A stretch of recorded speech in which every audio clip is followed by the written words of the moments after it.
Boa tarde, pessoal. Vamos lá? 6 questões, hein? Alguém vai fazer a segunda fase administrativa aqui? Ali, ó. Tem ninguém nada. Tem ali, ó. Tome, minha querida, ó. Tome, ó.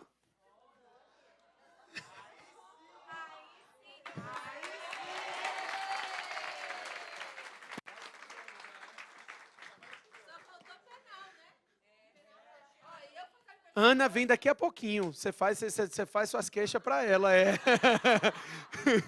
Vamos. O quê? Não, ali, ó. Fique tranquilo, eu tô acostumado. Administrativo, eu pergunto assim, aí quem vai fazer a segunda fase administrativa? O povo ainda ri da minha cara. Ó, pessoal, vamos lá? Independentemente do que vocês vão fazer na segunda fase, são 6 questões na prova de depois de amanhã. E 6 questões é muita coisa, se você considerar que administrativo não é uma matéria grande, tá? Assim, se você olhar as outras matérias em que existem 6 questões, são todas matérias maiores. Administrativo tem um conteúdo pequeno para a quantidade de questões. Se você fizer aí o custo-benefício em termos de quantidade, estou falando de ser fácil ou difícil, porque isso varia de acordo com quem gosta, né? Mas em termos de conteúdo, tamanho de conteúdo e quantidade de questões, 6 questões é bastante coisa para vocês. E vamos lá? Eu vou dar seguimento, como eu prometi, e eu prometi aos alunos do online também, não sei se vocês estão acompanhando a reta final desde da segunda-feira. Se não, eles estão disponíveis, os vídeos, para vocês acompanharem e assistirem de qualquer jeito antes da prova, porque eu combinei que a gente ia fazer uma revisão de 1h40. A gente fez uma revisão de 1 hora na quarta-feira, e como eu disse, ela está disponível no curso da reta final, gratuito para todo mundo, e eu trabalhei temas, e eu pretendo fazer os outros temas em 40 minutos aqui agora. Então, para que a gente consiga trabalhar todas as questões, o ideal seria que vocês conseguissem assistir essa 1h40 aí, é bastante coisa, 6 questões, são muitas questões, como eu estou dizendo a vocês. E vamos lá? Atos administrativos. Primeiro tema que eu quero conversar com vocês agora são atos administrativos, e obviamente vocês vão copiar, porque vocês vão ler isso nunca. A expressão é essa, nunca. Vocês vão ler isso nunca, tá? Nunca, não tem nenhuma chance de vocês lerem isso que vocês estão copiando. Se quiserem copiar, copiem. Eu sei que tem gente que só aprende a se copiar, ou pelo menos pensa isso, né? Então, faz o seguinte, copie, mas eu não vou parar para esperar ninguém copiar não, tá? Então, eu vou estar contando com vocês, olhando para mim. Olha para mim, que se vocês conseguirem absorver o que eu falei aqui, na hora da prova, ela é objetiva, né? Você não precisa sair falando o que você aprendeu aqui. Basta conseguir se lembrar na hora da prova. E você vai se lembrar. Então, olha para cá e não tenta copiar, porque eu vou acelerar o tema para trabalhar um monte de coisa, tá? Primeiro, atos administrativos. E aí, quando eu falo de atos, pessoal obediente, gostei disso, normalmente ninguém me obedece. Então, quando eu falei de atos administrativos, já estão com um ponto. Quando eu falo de atos administrativos, normalmente se pergunta para vocês 2 aspectos referentes a atos. Primeiro, os motivos do ato. Porque vocês se lembram, e aí eu nem preciso gastar muito tempo com isso, porque todo mundo sabe que o ato é composto por competência, finalidade, forma, motivo e objeto. Beleza, eu não quero falar sobre isso, eu quero falar sobre o motivo. Então, o primeiro ponto importante para a gente é saber que o motivo nada mais é do que a razão pela qual o ato está sendo praticado. Então, o motivo é aquela situação prevista em lei, que quando ocorre de fato, justifica a prática do ato. Isso é motivo. Uma situação que está prevista em lei e quando acontece efetivamente, ela justifica a prática do ato administrativo. Pessoal, vocês não podem confundir motivo com motivação. Isso é manjado, mas é isso que cai na prova. O motivo, como eu disse a vocês, é a razão que justificou a prática do ato. A motivação é a exposição dos motivos. Então, motivar o ato é expor os motivos que justificaram a prática do ato. Qual é a diferença? Vamos lá. Todo ato tem motivo. Motivo é elemento do ato. Não existe ato sem motivo. Em algumas situações, a lei dispensa a motivação.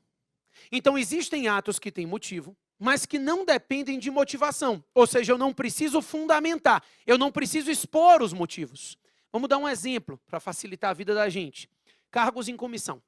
A Constituição diz que os cargos em comissão são cargos de livre nomeação e livre exoneração. Então, todo mundo sabe que os cargos em comissão são cargos de livre nomeação e de livre exoneração. O que significa dizer que tanto a nomeação quanto a exoneração do servidor comissionado é livre de motivação. Eu não preciso fazer motivação para exonerar um servidor comissionado. Vamos dar um exemplo. A minha assessora, Andréia, está lá na procuradoria. Segunda-feira eu chego lá e encontro um processo escondido debaixo da gaveta. Comecei a desconfiar da Andréia. Se ela é comissionada, eu comecei a desconfiar, perdi a confiança, eu vou mandar ela embora. A exoneração dela, servidora comissionada, depende de motivação, sim ou não? Motivo tem. Tinha um processo debaixo da gaveta, eu perdi a confiança, o motivo existe, só que não precisa haver motivação. Se eu quiser fazer motivação, eu posso. E eu fiz. Eu disse, estou exonerando a Andréia por motivo de corte de gastos. É verdadeiro? O ato é nulo? Mesmo que o ato não dependa de motivação. Se a motivação for feita, ela vincula o ato. A gente chama isso de teoria dos motivos determinantes, tá? Eu vou repetir. Mesmo que o ato não dependa de motivação. Se a motivação for feita, se o gestor optou por motivar o ato, essa motivação vincula o ato. E aí, se a motivação for falsa ou viciada, o ato também é viciado. Teoria dos motivos determinantes. Alguém não me acompanhou? Ótimo, já entendeu. Segundo tema de atos. Anulação e revogação, cassação e caducidade. Vamos falar sobre isso? As 4 hipóteses de retirada dos atos são os pontos mais importantes na matéria de atos para vocês. O primeiro ponto importante é esse, a teoria dos motivos determinantes, né? Lembrar que o motivo apresentado vincula o ato mesmo que ele não fosse necessário.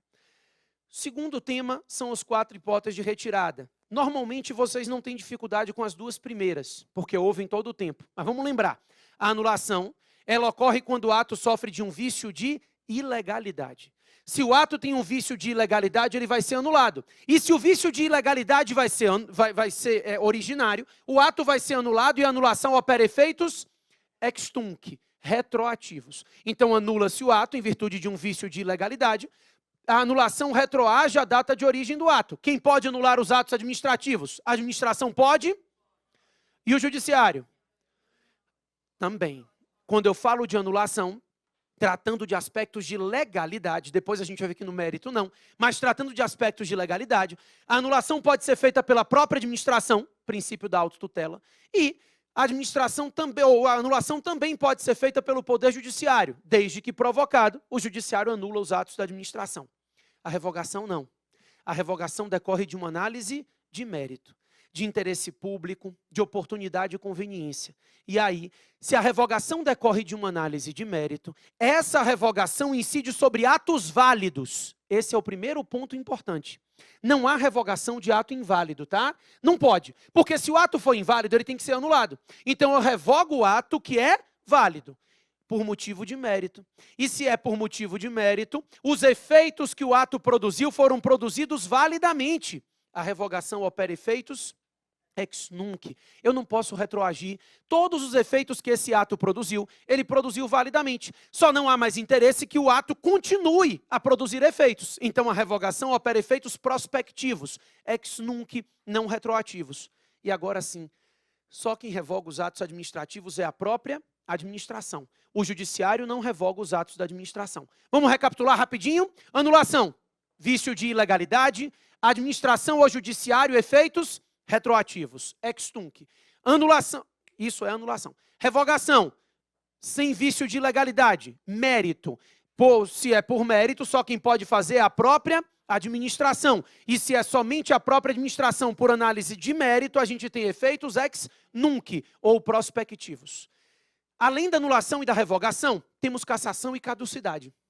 Cassação e caducidade são hipóteses de retirada do ato por motivo de ilegalidade superveniente. Cuidado que tem caído bastante nas provas de vocês a caducidade. O que acontece? Tanto na cassação quanto na caducidade, a ilegalidade do ato é superveniente. O ato nasce válido e ele se torna inválido durante a sua execução. Beleza. Então, o que diferencia uma da outra? Imagine o seguinte. Imagine, como é seu nome, colega? Júlia decidiu montar um hotel. Requereu uma licença para construir e explorar atividade hoteleira, aqui no centro mesmo. Conseguiu a licença, começou a explorar a atividade hoteleira, veio a crise, o hotel esvaziou, a Júlia decidiu transformar o hotel dela em um bordel. Com todo respeito, Júlia, é hipotético. E aí, decidiu transformar o hotel dela em um bordel. Preste atenção, a Júlia só faz as coisas bem feitas, o bordel é sensacional, mas A Júlia tinha uma licença para construir e explorar a atividade hoteleira. No momento que ela transformou o hotel em um bordel, o ato de licença que era válido se tornou inválido por culpa de quem? Dela. Cassação. A cassação ocorre quando há uma ilegalidade superveniente por culpa do beneficiário. Cassa-se o ato, porque o beneficiário que cumpriu os requisitos deixou de cumprir os requisitos durante a vigência do ato. Fácil isso? A Júlia então fechou o bordel, mas ela é brasileira, não desiste nunca. Decidiu montar um circo. E aí pediu uma autorização de uso para montar o circo numa pracinha. A autorização foi concedida, a Júlia montou o circo dela, muito caprichosa. Tá? Trapezista, pipoca, maçã do amor, uma beleza. Só tem um problema. 3 meses depois que o circo estava funcionando, veio uma nova lei, mudou o plano diretor da cidade, transformou aquela área numa área residencial, proibindo circos. A autorização de uso que a Júlia tinha e que era válida se tornou inválida. Ela tem culpa? Caducidade. A caducidade ocorre quando a ilegalidade superveniente decorre de uma alteração legislativa, sem culpa do beneficiário. Então, no caso da caducidade, não há culpa do beneficiário. O que houve foi a alteração da lei. Mudou a lei e, em virtude da alteração legislativa, o ato que era válido se tornou inválido. Ficou fácil? Só que a prova não vai te fazer tão simples assim. Ela vai querer que você saiba que na cassação há uma ilegalidade superveniente em virtude de uma alteração fática e na caducidade em virtude de uma alteração jurídica. Tá certo isso? Cassação, alteração fática. Hotel virou bordel. Descumpriram os requisitos. Caducidade, alteração jurídica. Os fatos não mudaram. O que mudou foi o direito e fez com que o ato se tornasse inválido. Tá fácil? Pessoal, eles colocam na prova exatamente assim. Vocês estão vendo que eu começo a dar muitos exemplos, porque na prova de domingo, eu não sei como é que vai ser nas outras matérias, mas na matéria de direito administrativo, quando você abrir a prova, você vai lembrar do que eu estou te dizendo agora. As 6 questões, ou pelo menos 5 delas, vão ser questões casuísticas. A FGV abandonou em direito administrativo há muito tempo questões conceituais. São elementos do ato administrativo, letra A, competência, finalidade, isso não existe mais. É fulano de tal, decidiu abrir um hotel, pedir uma licença. Então, são casos concretos para você solucionar nas assertivas. É isso que você vai encontrar na prova de vocês de direito administrativo. Tá? Vão lembrar de eu falando isso. Então, os conceitos são importantes, mas eu te disse, não copiem, porque os conceitos são importantes se você conseguir aplicá-los no caso concreto. Se você copiar e decorar aí, não vai para lugar nenhum. Tranquilo? Segundo tema que eu tenho para conversar com vocês, agentes públicos. Vamos lá? Segundo tema importante, quando eu trato de agentes públicos, todo mundo me acompanhando, né? Tenho que acelerar, tenho que falar um monte de coisa. Tenho 45 minutos. Perdi meu dia inteiro para conseguir chegar aqui, porque o avião, o aeroporto em Salvador, deu um tilt, e aí o avião não saía. E aí depois que ele mandou todo mundo sair do avião, ele disse, ó, o avião está com um probleminha, vai ter que sair. O rapaz veio, meia hora depois pode entrar no avião. Não existe, claro que não. Meu amigo, como é que tem condição? Você acha que chegou alguém lá, apertou uma porca, um parafuso, pode entrar? Diz, não, esse eu não entro não, o senhor vai botar em outro. Não, mas senhor, mas tem que entre nesse. Eu disse, nesse eu não entro, mas não entro de jeito nenhum. Mas senhor, olhe para mim, o piloto não entraria se não tivesse seguro para ele mesmo. Eu digo, não estou preocupado com a vida dele, estou preocupado com a minha. Mas é claro. Eu disse, não vou de jeito nenhum. Minha filha estava lá, tinha levado, não vai não, pai. 3 anos, coitada. Minha filha está chorando todo o tempo porque minha mulher disse a ela que ela vai morrer. A minha mulher tem uma psicologia infantil ridícula. De uma criança de 3 anos que ela subiu em algum lugar, eu disse, olha, se você cair aí, você bate a cabeça e morre. Aí ela decorou isso, fez, mãe, eu vou morrer. Você responde o que para uma criança de 3 anos? Não, minha filha, você é muito nova. Mas minha mulher disse que não se pode mentir para a criança. Ela faz, mãe, eu vou morrer? Vai, minha filha. Todo mundo vai morrer. Aí ela começa a chorar, eu não quero morrer. Aí eu digo, minha filha, você não vai morrer não, mas a minha mãe disse que eu vou.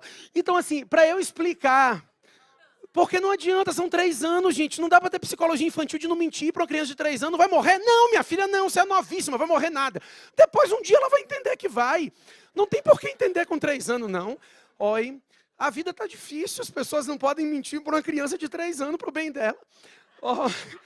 Vai, você precisa ver, vou morrer, mãe, a minha esperando ouvir ou não. Vai, minha filha, vai, assim, todo mundo vai, por que você não vai? Como é que você faz isso? Mas demorei, aí no fim das contas eu demorei o turno inteiro para conseguir chegar, desde 6 horas da manhã para conseguir chegar aqui meio-dia. Foi a manhã inteira, mas cheguei no outro voo, não fui nesse não. Eles me botaram na conexão para Brasília, de lá eu peguei outro voo. Meu filho, eu já saí num voo porque a mulher eu já saí porque a mulher disse que estava com um pressentimento. Foi. Entrei no avião, a mulher sentou do meu lado, estou com um pressentimento ruim. Eu disse, mas ruim como? Não sei, ruim. Eu digo, minha senhora, mas quanto de ruim é ruim para a senhora, ruim para mim? Eu tenho que saber quanto ruim. Não sei, é ruim, eu quero sair do avião. Eu disse, se ela sair, eu saio. Pois é. Mas, seguinte. Quando eu falo de agentes públicos, anota aí para mim.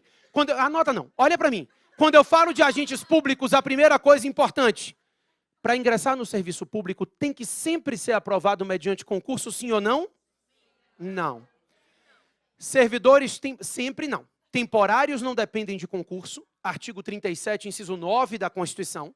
Então, o artigo 37, inciso 9, prevê a contratação de temporários sem concurso, desde que haja prestação de serviço temporário de excepcional interesse público. Pronto. Primeiro ponto, temporários não dependem de concurso. Além dos temporários, tem outra carreira, outros agentes que não dependem de concurso. Eu falei deles ainda hoje. Comissionados. Os comissionados são cargos em comissão que são de livre nomeação. Então, não dependem de concurso. Para ingressar no serviço permanente, ou seja, não temporário, a não ser que você seja cargo em comissão, você tem que fazer concurso. E aí, o que a gente tem que saber sobre concurso para a sua prova? Tudo. Mas o que a gente vai conseguir conversar aqui? Primeiro, qual o prazo de validade de um concurso? Ótimo. Até 2 anos, prorrogável uma vez por igual período. A sua banca, de vez em quando, coloca dizendo que a validade é de 2 anos. Isso não é verdade. Quem define o prazo de validade do concurso é o edital. A Constituição diz até 2 anos, prorrogável uma vez por igual período. Mas pode ser 1 ano, podem ser 6 meses. Então, até 2 anos, prorrogável uma vez por igual período. Se não tiver o até, não está certo, não. Segundo ponto. O candidato aprovado, dentro do número de vagas previsto no edital, tem direito subjetivo à nomeação.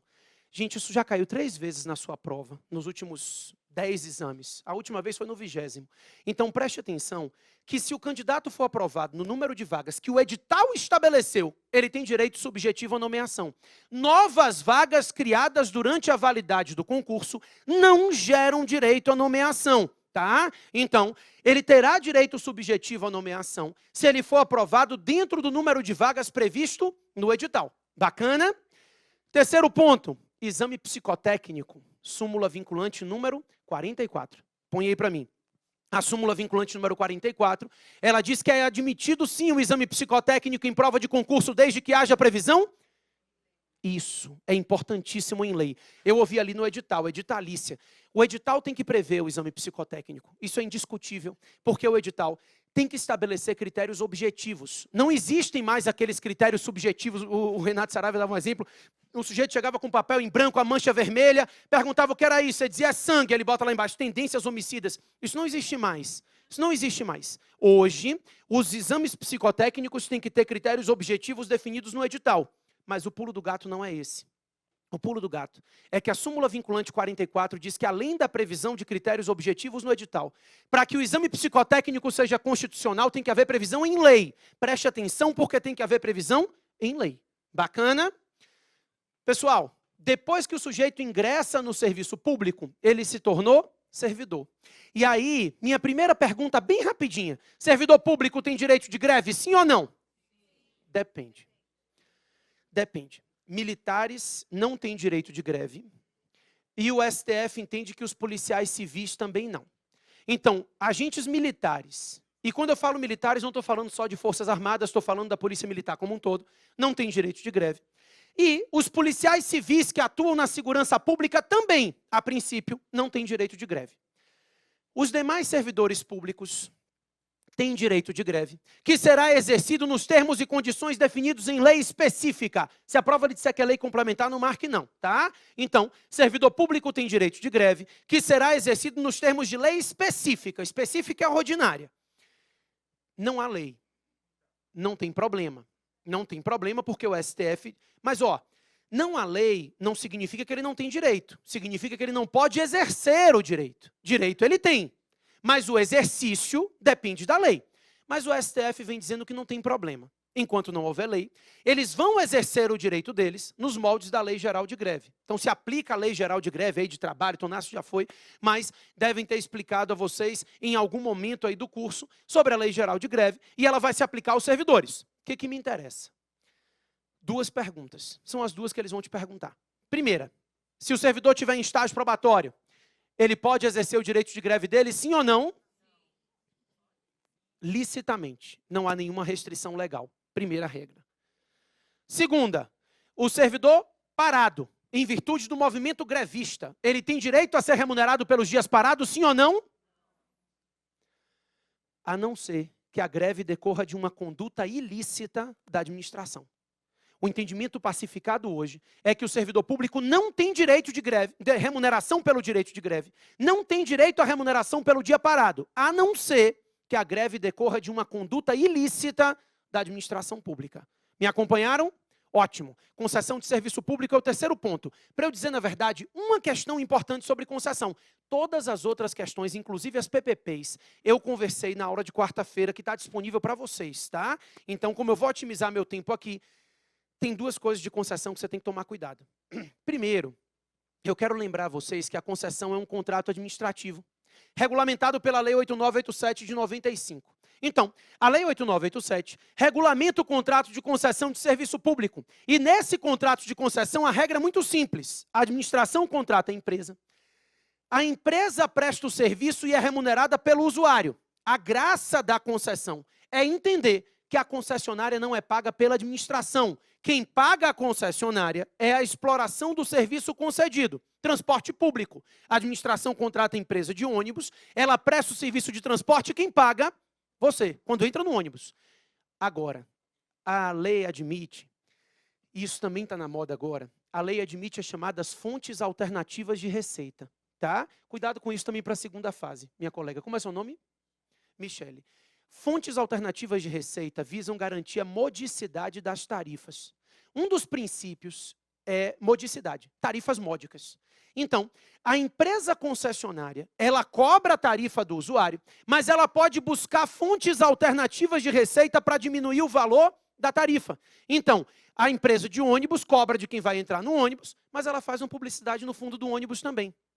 Com isso, ela tem uma fonte alternativa de receita, mantém o lucro dela sem precisar aumentar o valor da tarifa. Então, essas fontes alternativas de receita são admitidas. Mas você enxerga que, seja num caso, seja no outro, a concessionária se remunera explorando o serviço concedido para ela. Tranquilo? Ótimo. Dúvida? A questão é, na concessão de serviço público, dois aspectos costumam cair na prova de vocês. Primeiro é simples e rápido, mas não esqueça dele, arbitragem. A Lei 8987 admite a arbitragem para resolver as controvérsias dos contratos de concessão. Isso gerou muitas críticas lá em 2006. Hoje não tem mais discussão. É possível resolver controvérsias por meio de arbitragem. Segunda, rescisão unilateral. A rescisão unilateral é uma cláusula exorbitante para qualquer contrato administrativo. E aí, quando eu trato de contratos administrativos e eu trato de rescisão unilateral de contratos, eu não estou nem falando de concessão ainda. Lembrando a regra geral de contratos, essa rescisão unilateral da administração, ela pode se dar ou por inadimplemento da concessionária, da contratada, ou por motivo de interesse público. Então, o Estado pode rescindir o contrato mediante processo administrativo, sem precisar ir ao judiciário, né? Rescisão unilateral. Ou porque a empresa concessionária foi inadimplente. Ou, se ela não foi inadimplente, pura e simplesmente por motivo de interesse público. Ótimo. Só que na concessão, são dois nomes que caem na prova. Nos contratos de concessão de serviço público, se a rescisão unilateral se der por inadimplemento da concessionária, recebe o nome de caducidade. Nada tem a ver com caducidade de ato, porque a gente já viu isso no iniciozinho da revisão. Então, a caducidade do contrato de concessão é a rescisão unilateral por inadimplemento da concessionária. Se a questão lhe disser que o Estado vai rescindir o contrato porque a concessionária está inadimplente, o nome disso é caducidade. Agora, se a rescisão se der por interesse público, sem inadimplemento da concessionária, aí a gente vai chamar de encampação. Tranquilo? Então, caducidade, rescisão unilateral por inadimplemento. Encampação, rescisão unilateral por interesse público. Encampação e caducidade. Vamos ver se vocês entenderam? Ou pelo menos se decoraram, já é suficiente. A prova é domingo, daqui até lá não vai dar tempo de esquecer. Então, se a rescisão unilateral se der por inadimplemento nos contratos de concessão, recebe o nome de... E se der por motivo de interesse público, só mais uma vez, se for por motivo de interesse público, boa. E se for por inadimplemento, ótimo, beleza. Daí, dentro desse contexto, eu queria que vocês soubessem que qualquer contrato administrativo, além do poder de rescisão unilateral, tem algumas outras cláusulas exorbitantes, dentre elas o poder de alteração unilateral. Então, a administração, ela tem o poder de alterar o contrato unilateralmente. A alteração unilateral do contrato, ela pode se dar ou quanto ao projeto, ou quanto ao valor. Então, se houver necessidade pública, a administração, por motivo de interesse público e necessidade pública, pode alterar o contrato unilateralmente. No que tange ao projeto, ele pode mudar o projeto originário. E também, essa alteração unilateral pode se dar na quantidade. Eu queria 1.000 cadeiras, agora eu quero 1.100. Então, eu posso aumentar ou diminuir o valor. Tem limites. Anota aí.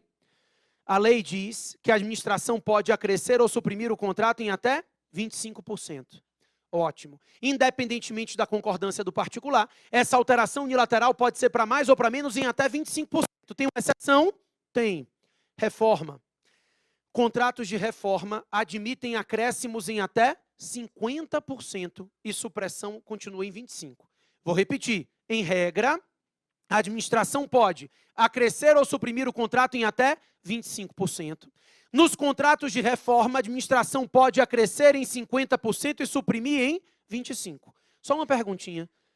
Se a administração quiser diminuir mais do que 25%, não pode, não? Pode. Bilateralmente. Não na rescisão unilateral, ou na alteração unilateral. Então, unilateralmente, ele só pode diminuir no máximo 25%. Se ele quiser diminuir o contrato em mais de 25%, ele pode. Mas aí ele depende da concordância do particular. Vai ser uma alteração bilateral, ok? Qualquer alteração no contrato enseja a revisão de valores e prazos para manter o equilíbrio econômico-financeiro. Então, equilíbrio econômico-financeiro do contrato é a margem de lucro. Então, se ele aumentar ou diminuir a quantidade, ele vai ter que rever os preços que tinham sido combinados para manter o equilíbrio econômico-financeiro do contrato. Bacana? Ó, vamos só recapitular aqui. 4 questões já foram, tá? 4 questões para a prova de domingo. Uma vai tratar de atos, uma de agentes públicos, uma de concessão e a outra de alteração de contratos. Está combinado? Só que eu tenho mais 2 questões. E uma, com certeza, é de responsabilidade civil do Estado. Você vai se lembrar de mim domingo. Quando você estiver na prova de domingo que caiu uma questão de responsabilidade civil do Estado, você vai dizer, o professor disse que uma com certeza ia ser responsabilidade civil. E vai. Então, vamos lá? Rapidinho, artigo 37, parágrafo 6º da Constituição Federal. O 37º da Constituição, ele regulamenta que as pessoas jurídicas de direito público e as pessoas jurídicas de direito privado que prestam serviço público respondem objetivamente pelos danos que seus agentes causarem a terceiros, resguardado o direito de regresso em face do agente em caso de dolo ou culpa. Tranquilo? Então, o Estado responde objetivamente e o agente responde ótimo. Não existe responsabilidade objetiva de agentes, tá? A responsabilidade do Estado é objetiva. A responsabilidade do agente é subjetiva. Então, só que quando eu falo de responsabilidade do Estado, na verdade, essa responsabilidade vai além do Estado. É, porque a Constituição fala todas as pessoas jurídicas de direito público, mas fala também todas as pessoas de direito privado que prestam serviço público. Então, aquelas concessionárias, permissionárias que a gente estava conversando, todo mundo que presta serviço público segue a responsabilidade objetiva do Estado. Só tome cuidado com 3 coisas em relação à responsabilidade civil. Primeira, imagina que, e esse é o tema que de vez em quando vem em prova, mas de vez em quando significa assim, muito. Um ônibus atropelou uma pessoa, primeiro caso. Um ônibus freou e a pessoa que estava dentro do ônibus caiu e morreu, segundo caso. Preste atenção que eu tenho 2 situações que parecem iguais, mas são diferentes. Porque num caso, eu tenho um dano causado a uma vítima não usuária. Ela estava atravessando a rua, o ônibus atropelou. No segundo caso, eu tenho um dano causado a uma vítima usuária. Ela estava dentro do ônibus, o ônibus freou, ela caiu e bateu a cabeça e morreu. Minha pergunta é, no segundo caso, se a vítima é usuária do serviço público prestado, a responsabilidade do Estado e da prestadora de serviço público é objetiva ou subjetiva? Objetiva. A diferença é que a responsabilidade da empresa é primária e a do Estado é subsidiária. Então, primeiro se cobra da empresa, se ela não puder arcar com o prejuízo causado, se cobra do Estado. Segundo caso, a vítima não é usuária do serviço. A responsabilidade do Estado e da prestadora de serviço é objetiva ou subjetiva? Objetiva. O STF disse que não faz diferença. Então não me interessa se a vítima é usuária ou não. Tanto num caso quanto no outro, de acordo com o Supremo Tribunal Federal, a responsabilidade do Estado e da prestadora de serviço público será objetiva. Gente, olha, a FGV já botou ônibus atropelando transeunte, já botou ônibus atropelando gente de bicicleta. Se você olhar as provas anteriores, vocês vão ver, já não tem mais o que atropelar. Em todo caso, a responsabilidade será objetiva. Bacana? Só que a responsabilidade objetiva é do Estado. E quando houver conduta do agente. Nas situações de omissão, a princípio, a responsabilidade é subjetiva. Mas isso não vai cair na sua prova. O que vai cair é a exceção que a gente vai trabalhar aqui. Mesmo que não haja conduta, mesmo que a gente esteja tratando de uma situação de omissão, a responsabilidade do Estado será objetiva nas situações de custódia. E isso caiu na prova anterior, né? Isso. Se o Estado tiver alguém ou alguma coisa sob a sua custódia, ele responde objetivamente pelos danos decorrentes da situação de custódia. Não me importa se houve conduta do agente. Estou falando isso porque a questão lhe diz, um preso matou o outro na prisão. Houve conduta de agente público? Teve, Michele? Não, não. Não houve conduta de agente. Quem matou foi um preso, quem morreu foi outro. Mas a situação presídio é uma situação de custódia, de risco, e por isso o Estado responde objetivamente.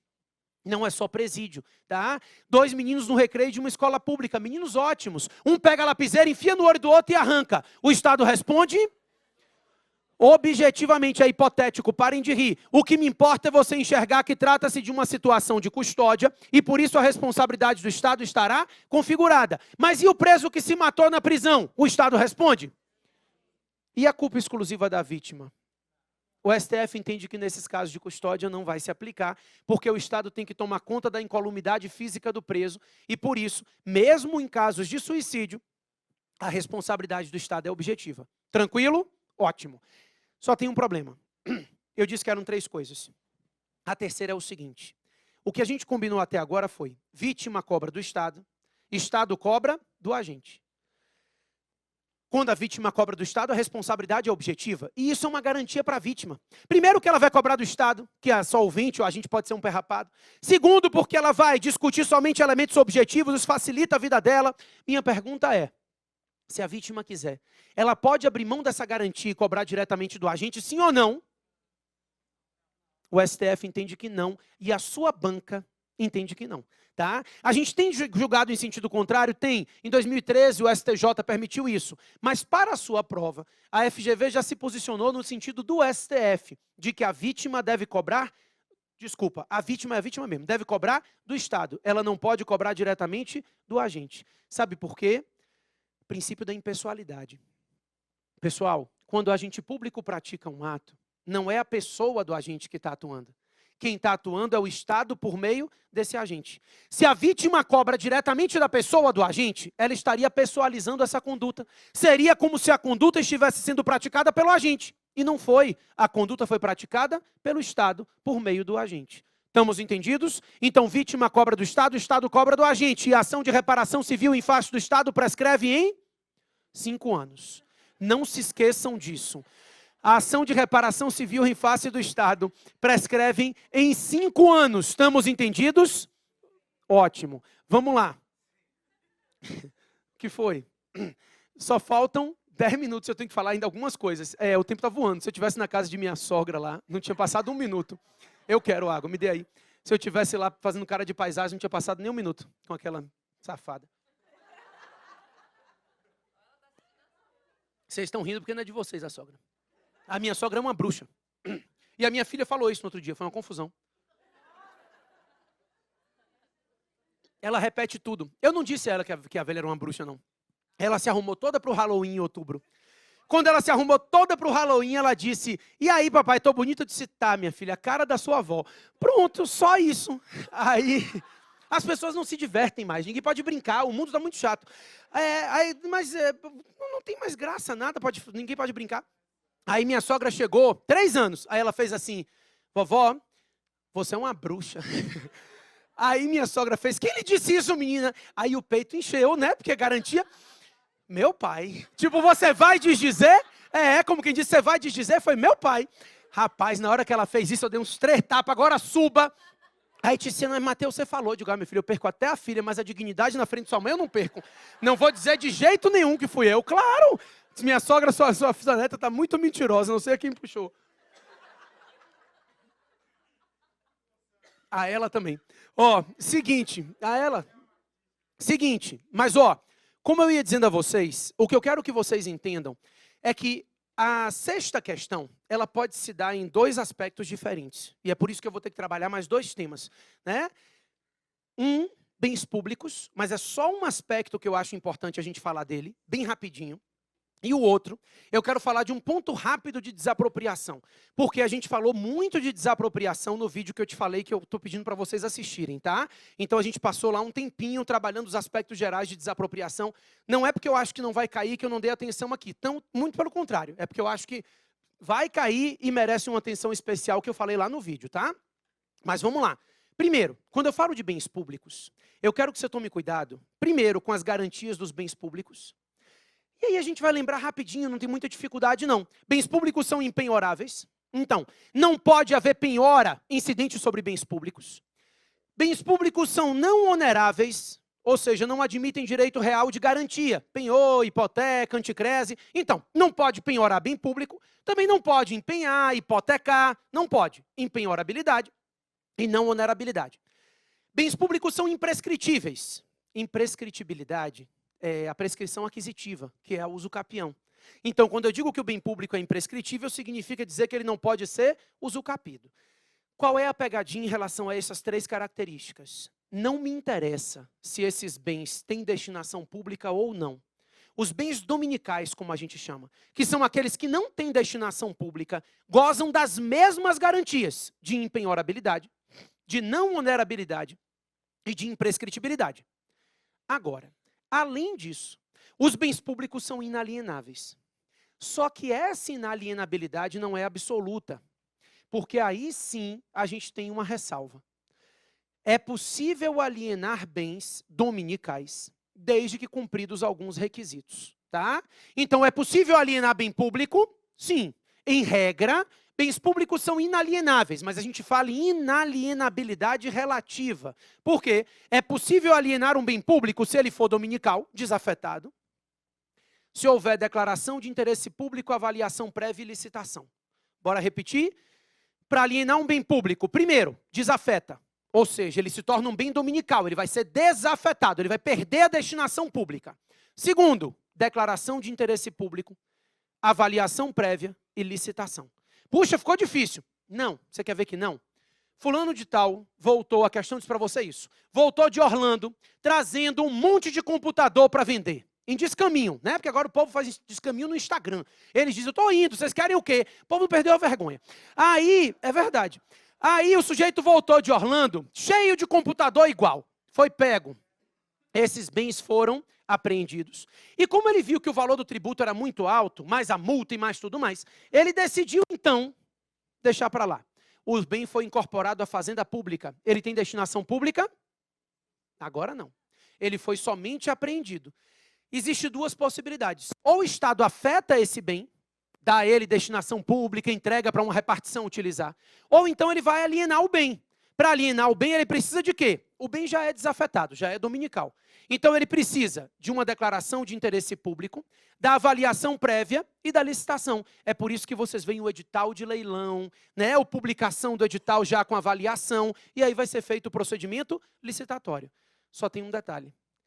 Se o bem for imóvel, porque os exemplos que eu dei até agora foram de bens móveis, se o bem for imóvel, tem que ter autorização legislativa para ser alienado, tá? Os móveis não. Mas se for um bem imóvel, se ele trouxer o mesmo caso que eu acabei de lhe trazer, mas ele tratar de um bem imóvel, a alienação depende de lei específica, no caso de imóveis. Bacana? Ótimo. Vamos lá. Daí, a segunda questão referente a bens públicos relevante diz respeito à utilização de bens por particulares. Porque o que acontece? Se você quiser utilizar o bem na sua utilização normal, você não depende de consentimento do Estado. Você pode passear na calçada, andar na pracinha, livremente. Você não precisa que o Estado consinta para a utilização normal. Mas muitas vezes, o sujeito quer fazer uma utilização especial sobre o bem. Não é bem de uso especial, é bem de uso comum.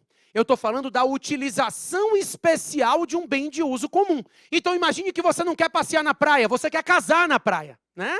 É uma situação que você quer fazer uma utilização especial sobre um bem de uso comum, né? Você não quer andar na calçada, você quer espalhar as mesinhas do seu bar na calçada, ou fechar uma pracinha para fazer uma feira de artesanato. São situações de uso especial do bem, porque a praia é um bem de uso comum, mas a praia não é feita para casar. Quer casar? Pode? Pode. Meu chefe casou, Renato está lá ouvindo da outra sala. Casou, sensacional o casamento, é coisa de louco. Casou na Praia de Carneiro, vocês não têm noção, não. Foi tantos fogos. Eu disse para minha mulher, feliz ano novo, que eu não sabia quando é que eu ia ver de novo. Foi uma coisa de louco o casamento. Mas, para isso, o Estado tem que consentir. Por que ele tem que consentir? Ele tem que consentir pelo simples fato de que a sua utilização especial não pode impedir a utilização normal dos outros. Então você pode casar na praia, mas você não pode casar na praia de Copacabana domingo, meio-dia, né? Então o Estado vai ter que verificar se a sua utilização especial não impede os demais. E para isso você depende de autorização, permissão ou concessão de uso. Não estou falando de concessão de serviço público, isso eu já tinha acabado de explicar. Eu estou falando de autorização de uso, permissão de uso e concessão de uso de bem público. Qual é a diferença entre esses três? E é isso que eles vão querer saber na prova. A autorização de uso e a permissão de uso são atos discricionários e precários.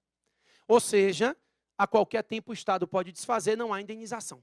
Prova da OAB de vocês veio com a questão há um tempo que dizia assim, Abílio era ambulante, vendia coisa na calçada. O poder público mudou a destinação da calçada e disse a Abílio que ele não poderia mais vender. Revogou a autorização. Abílio te procurou porque ele queria ser indenizado. Ele tem direito a ser indenizado? Autorização e permissão de uso são atos precários. Não geram indenização se forem desfeitos. Mas olha para mim, qual é a diferença entre eles? Se a autorização e a permissão são atos discricionários e precários, o que é que diferencia? A autorização é feita no interesse do particular. A permissão é feita no interesse público. Tá? Então, quer casar na praia, o interesse é seu, vai desencalhar. Então, autorização de uso. Você quer botar uma banquinha de revista, fazer uma feirinha de artesanato, interessa ao Estado. Difusão de cultura, direito à informação, então a gente fala em permissão de uso. Autorização no interesse do particular, permissão no interesse público e concessão. Concessão é contrato. Concessão não é precária. Como a concessão é um contrato administrativo, ela não tem natureza precária. Ou seja, o sujeito tem uma garantia de prazo de duração desse contrato de concessão. Se ele for desfeito antes do prazo, vai haver indenização. Isso é concessão de uso. Então, são situações em que o particular vai investir para utilizar o bem e ele quer ter uma garantia maior. Então, um box no mercado municipal, um restaurante numa universidade pública, nesses casos, o particular vai fazer um investimento na utilização do bem. E aí ele quer ter uma garantia de prazo para amortizar os investimentos que ele faz. Então, concessão de uso, contrato administrativo. Autorização e permissão de uso, atos precários. Moleza? Peço para vocês assistirem um vídeo, porque desapropriação vai ficar por lá mesmo. Não tem jeito nem de eu dar uma relembrada aqui, só falta 1 minuto. E esse 1 minuto que tem, eu queria dizer a vocês uma coisa, rapidinho. Eu falei isso no Revisaço que teve lá em Manaus, e eu vou falar isso aqui para vocês. É muito difícil fazer a prova da OAB hoje. E eu tenho consciência disso, porque eu participo com vocês aqui há mais de 10 anos, dando aula de OAB. Senão eu não teria essa consciência. Eu me sento numa mesa de advogados, e o que eu ouço é isso. Os escritores, ixi, as faculdades estão péssimas, o povo não passa nem na OAB. Mas esse sujeito não tem a menor noção do que ele está falando. Tá? Esse sujeito, ele está falando isso por ignorância, mas a ignorância na essência da palavra. Ele é ignorante em relação ao que está acontecendo hoje no exame de ordem. Ele fez uma prova da OAB quando eu fiz, quando podia levar quantos livros você quisesse para a prova. Né? Então, é uma outra realidade. E as pessoas não entendem isso. E vocês não podem esperar que elas entendam. Assim como elas não têm direito de exigir nada de vocês, vocês também não têm o direito de exigir que elas entendam vocês. Só não se importem. É só isso. Vocês precisam entender que a prova da OAB é relevante para vocês e não para as pessoas ao seu redor. Tá? A sensação é muito mais difícil. Eu dou aula em concurso e a prova da OAB é muito mais complicada em termos emocionais. Porque não é você passar ou perder o concurso, é você conseguir exercer a atividade pela qual você passou 5 anos na faculdade. Então a pressão é muito grande. E quando a pressão é muito grande, vocês não conseguem botar no papel aquilo que aprendeu. Essa é a parte ruim. Né? Porque assim, todo mundo sabe a preparação que fez. O que eu desejo para vocês é que vocês consigam amanhã, depois de amanhã, colocar no papel tudo o que vocês aprenderam. Quem aprendeu pouco, bota pouco, paciência. Mas quem aprendeu muito, bota muito. O que incomoda é você ter estudado, ser preparado, saber a matéria e não conseguir fazer porque o emocional atrapalha a vida de vocês. Então, olha, eu vou te contar uma história de 1 minuto. Já acabou o meu tempo, eu sei. É 1 minuto. Eu, quando era pequeno, eu era um menino bem complicado. Então, assim, eu quebrei dente umas 3 vezes. E aí eu ia muito a dentista. E eu morria de medo de dentista. Até hoje eu tenho pânico de dentista. Pânico, eu tenho pavor de dentista. E aí o meu pai morreu quando eu tinha 11 anos. Mas eu me lembro quando eu tinha 9, 10, eu me lembro como se fosse hoje. Quando a gente ia para o dentista, que eu ia desesperado, ele dizia assim, depois do dentista, você prefere tomar um sorvete, fazer isso, fazer aquilo? Para uma criança, aquilo é como se você existe vida depois do dentista, né? No inconsciente, quando a gente está muito focado em alguma coisa, a gente esquece o resto da nossa vida. É isso que eu quero que vocês entendam. Existe vida após a OAB. Você não pode dedicar toda a sua vida à prova de domingo. Ela é importante, Mas se você der a ela um peso maior do que o que ela tem, você não vai conseguir fazer uma boa prova porque o seu emocional não vai deixar. Então é muito importante que você saiba que quem se importa com você de verdade vai continuar se importando você passando ou perdendo. O que interessa é você conseguir focar. Então a minha única dica técnica, comece a prova por aquilo que você sabe mais. Né? Comece pelas matérias que você simpatiza mais e não se desespere. Porque se você começa pela que você gosta mais e começa a errar, você diz, meu Deus, se essa é a que eu sei, imagine a que eu, né? Mas você não pode ter esse tipo de pensamento. Eu preciso que vocês entendam que você precisa de 40 questões. É metade da prova. Comece pelo que você sabe mais. Não é por nada, não. É só pelo simples fato de que você faz descansado aquilo que você tem maior chance de ir bem. E não deixa, não, isso aqui é fácil, deixa para depois. E às vezes não tem tempo de fazer. Tá? Sinceramente, estarei com vocês em pensamento no dia da prova. Depois a gente fica mesmo, a gente se junta. No domingo a gente vai depois encontrar todo mundo na mesa redonda. Então, no domingo à tarde a gente fica sempre por conta de vocês. Então, o que a gente puder transmitir de energia positiva, a gente vai estar transmitindo. Michele, te espero na segunda fase. Valeu, galera. Obrigado, hein?